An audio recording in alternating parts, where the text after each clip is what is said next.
illustrate you a bit from it, and then you can see how you feel. If you have any questions, I'm open to questions.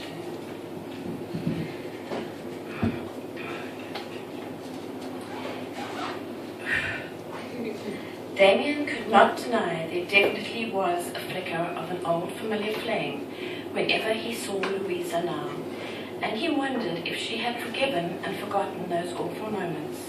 His heart rate accelerated whenever they touched.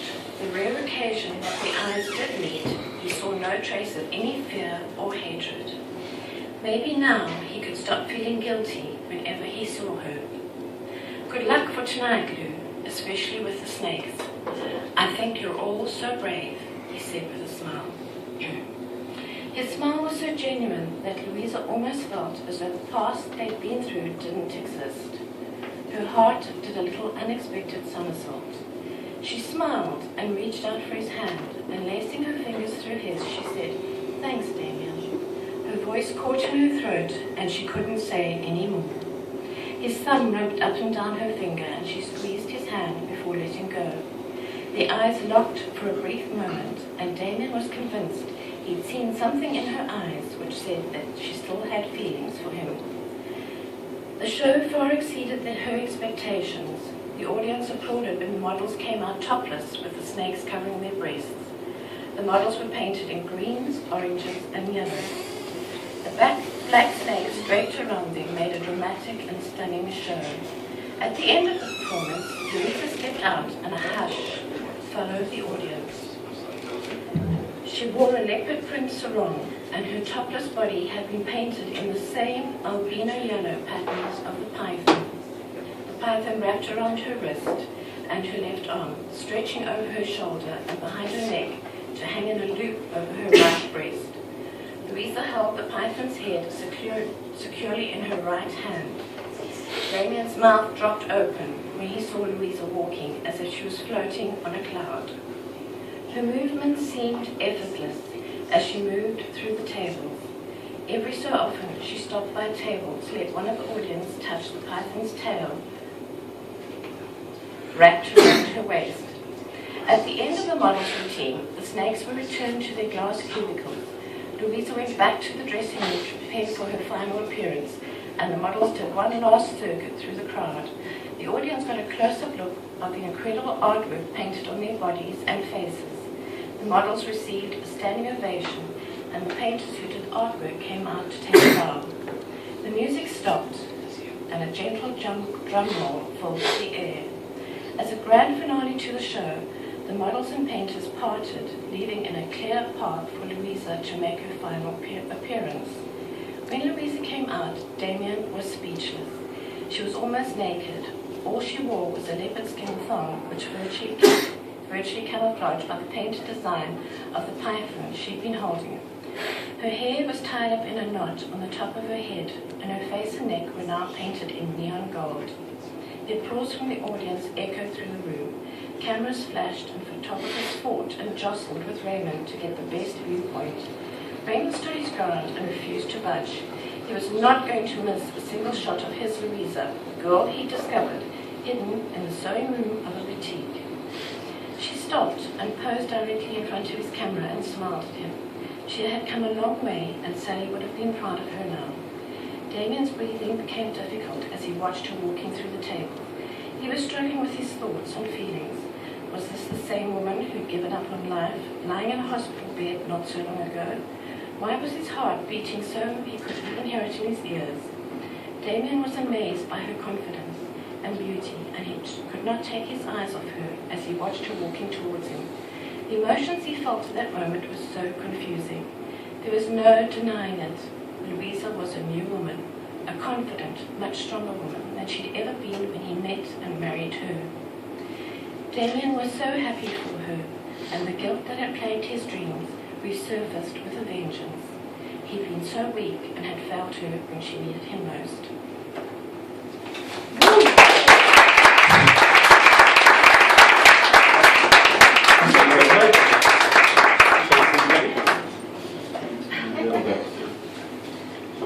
Very good. So how did the book come about? I first started writing writing it many, many years ago when my mother was still alive, and she read a few chapters. And it was just out of the blue, just something that came to me, and I started writing it a very long time ago. And she read a few chapters, and she asked me to please finish it because she wanted to know how it would end. But sadly, she passed long before I ever got around to finishing it. And then I just found the time between work and family commitments and having children to suddenly sit down and write. My children are grown up, married, and have children of their own. And now I can find time to sit down and do what I love to do, and hopefully one day I can live my dream and write full time. That's still a way in the future. And so I sat down and wrote, and it just, I have no idea how it came about. It just fell into place, and there it was. I never knew from one day to the next where it would go or what each chapter would be about, but I think the characters kind of took over and wrote the book themselves. So I left it in their hands, and we eventually finished it. It took a long time. I think that's the case quite a lot with books. You know, we often don't know where they're going or even what they're going to be about. Do you agree? I agree. Yeah. If anyone's got any questions, by the way, just shout them out. How long did it take to start to finish? Well, I started it many years ago, and then I shelved it because of family commitments and having children, etc. And then I actually only picked it up again 2 years ago. Wow. But in the course of writing that, I have since written 4 others which are still in draft. They'll be coming out soon. So Really soon. hopefully the one will be published in October. Yeah, so I've written others in between. Every time I had like a writer's block or couldn't manage to cope or just didn't know where the story was going, I would start another story, and that's how the others came about. Yeah. We're going to do a giveaway of 2 of Phoenix's books. Jim, have you got the back page of that manuscript? Or any page of the manuscript? Basically, what we're going to do... Do you want to take that to Jim? Anyone who wants to be put into the draw, my manuscript's getting given away, and 2 of the books are getting given away. So anyone wants to be in the draw, whack your name on, and then we'll draw it out in half an hour. Yes. Yeah, can I just ask, are all your books sort of like the same genre? Yes, I'm a romance writer. So My you've mother's got going to be 4 buying them more all. coming out after this one? Yeah. Good stuff. Do you think all 4 will come out? Yes. Oh really? Are they that far done? Because I start loads on that, this is rubbish. Well, they're all completed. They just need to be edited. Just. Just. Just need to be. The editing. For those of you that editing- don't write anything, editing is just a ridiculous, absolute satanic. Yeah, the editing is very, very time-consuming, boring, tedious. Honestly, horrific. The books are for sale as well. Are these £6? They're £6. I've got 2 left. Misha's bought 1. Thank you, Misha. Thank you. Yeah, you're welcome. Yeah. Questions, anyone? Dave Etch, ask me a question. What's Oh, your look at favourite that colour? pressure. What's your favourite colour? What's your favourite colour, Phoenix? Purple.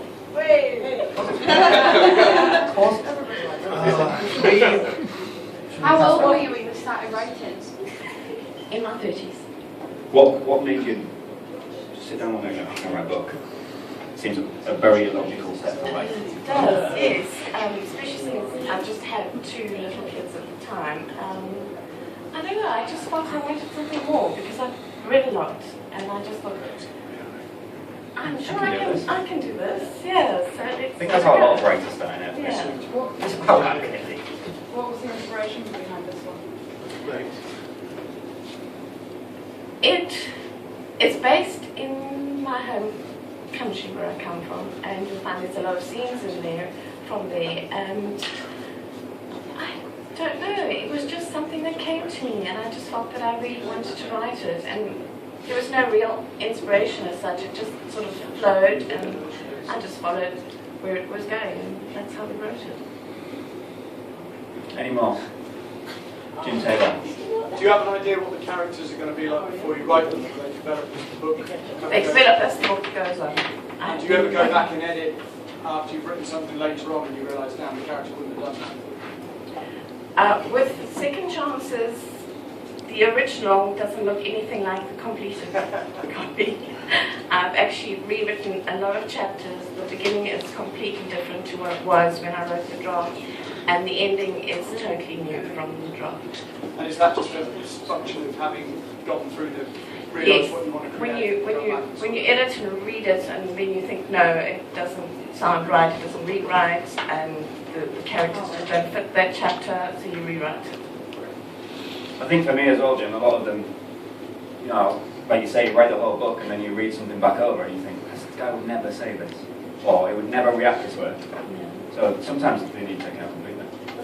Some I don't know. Do you when you write, do you ever like edit as you're going, or do you write the entire thing and then like go back over the top? I will do a rough edit of each, at the end of each chapter, you know, the sort of edit that you have on the computers that's there, but that is never 100% because it just never is. I'll do a rough edit there, and then I do a proper edit right at the end. Right. But I do have editors that work with me, and I have a beta reader who is very patient, who works with me as well. Do you just want to explain what a beta reader is? Okay, your editors are the ones who actually go through it and they pick up typos, grammar errors, where you should have a comma, where you shouldn't have a comma. And then you have someone called a structural editor, structural line editor. She'll go through each line and tell you whether it makes sense, whether it suits the character, or whether you should have reworded it. Then your beta reader will read the whole story, and he'll come back and say, paragraph 10 should really be paragraph 1, or chapter 5 should really be at the end of the book. And so he then tears your story apart very patiently, and you kind of chew your fingers, and he puts it all together for you in a better order. And it does, actually, when they're finished, even though you hate him, it does read a lot better after they've had it. And I just advise anybody who's going along the reading part, do get a beta reader. You need to have them. They're so important. Is that somebody who's sort of trained to do that? Or Yeah. is that- yeah. They've read I'll hundreds do it and for you, hundreds Jim, of don't worry. books. I've got it. Yeah. What happens if you disagree? What if he says chapter 3 should be here and you're like, nah. No, we have had serious disagreements, and we do talk them through, and then he looks at my side of things, and I look at his side of things. Like and political debate. Yes, it's like a political debate, and we compromise. And then we work that way. If someone read my book and said, you move in chapter 4, I think I'd be wary, at least.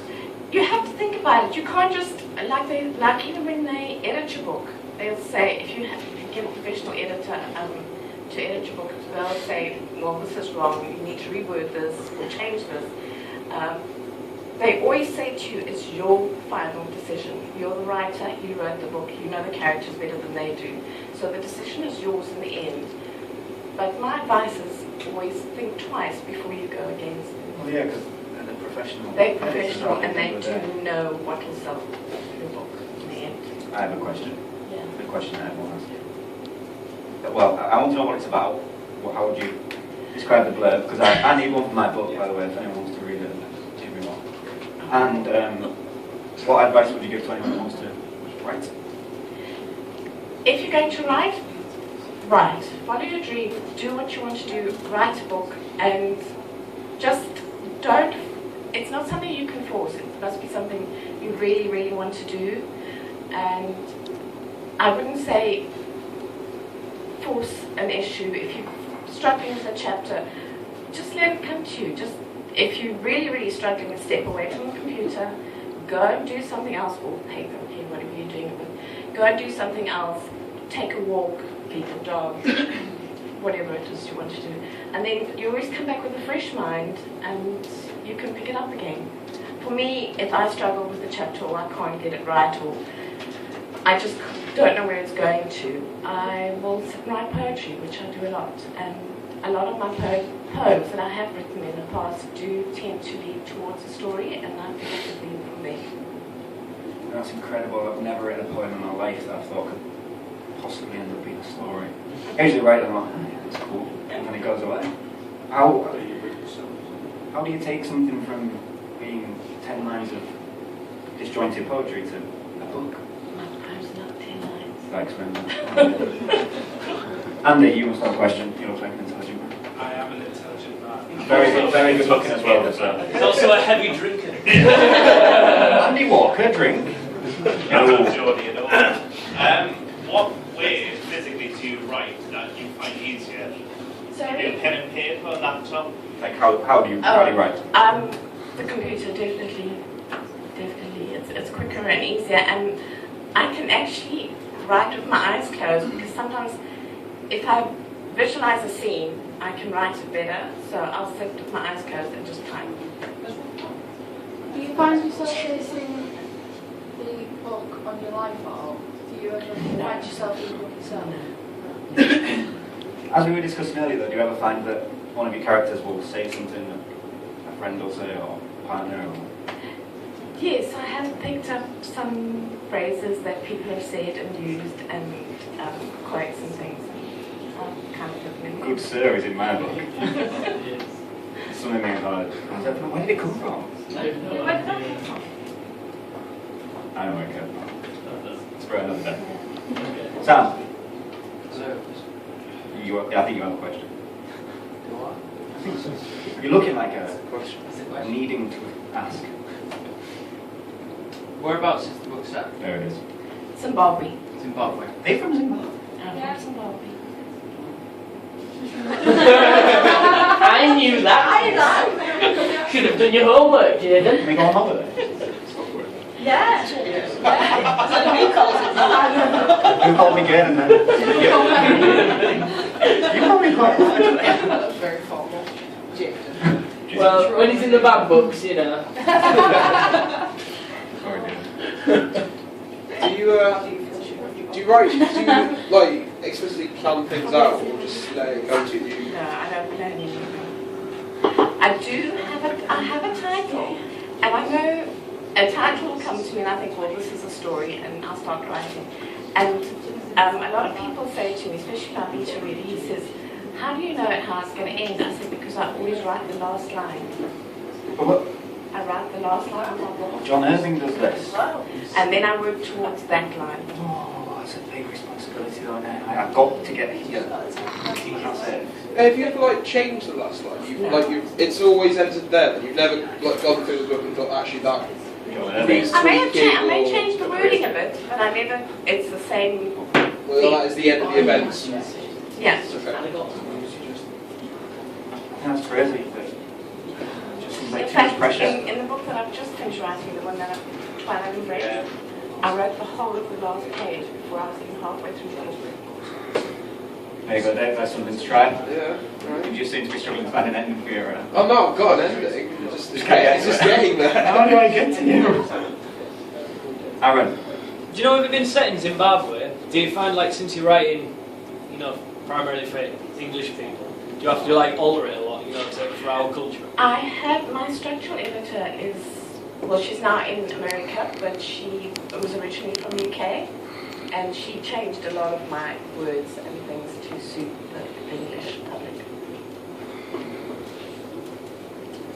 Any more for any more? Anything to add? You're going to come up and sing us some new songs now. I am. Right, what we're going to do with the giveaway, not right now. No. Not coming yet. With the giveaway, I think. Yeah. Say that more. I think the fairest way to do this is to cut all the. Papers up. Just wait for Connor's come. Yeah, cut all the names out, and then we'll. Aaron, have you got a bowl or something that we can put in? A bullet hat. That would be ideal. Yeah. I would really like one. If you have got one. I really hope he comes out with one. He probably will. Do you think he will? Yeah. Oh, I'm going to wear it. He's definitely going to come out with like a pan or something, and you're going to be really Got this. What's he got? Classic one. Got a bowl. Oh, that's what you asked for. Yeah, I thought we were going to get a bowler hat. Yes, loads of it. We've got loads of it in the kitchen. Use them all the time. Well, you know you're a fashionable. That suits you, that mate. Oh, it's better on me. It actually looks that size on you. Right, so what we're going to do is put these. I really want one of them go with the suit as well. Drill bait. Where do you want drill You're bait? definitely looking dapper, that's for sure. Thank you. Right, so we're going to cut these names up and then you can play. Oh yes, yes sir. Yes. And then we're going to win after that. Oh no. Yeah, and if anyone wants one that doesn't win a copy, there's 2 left to buy. So, round of applause for Phoenix. Thank you very much.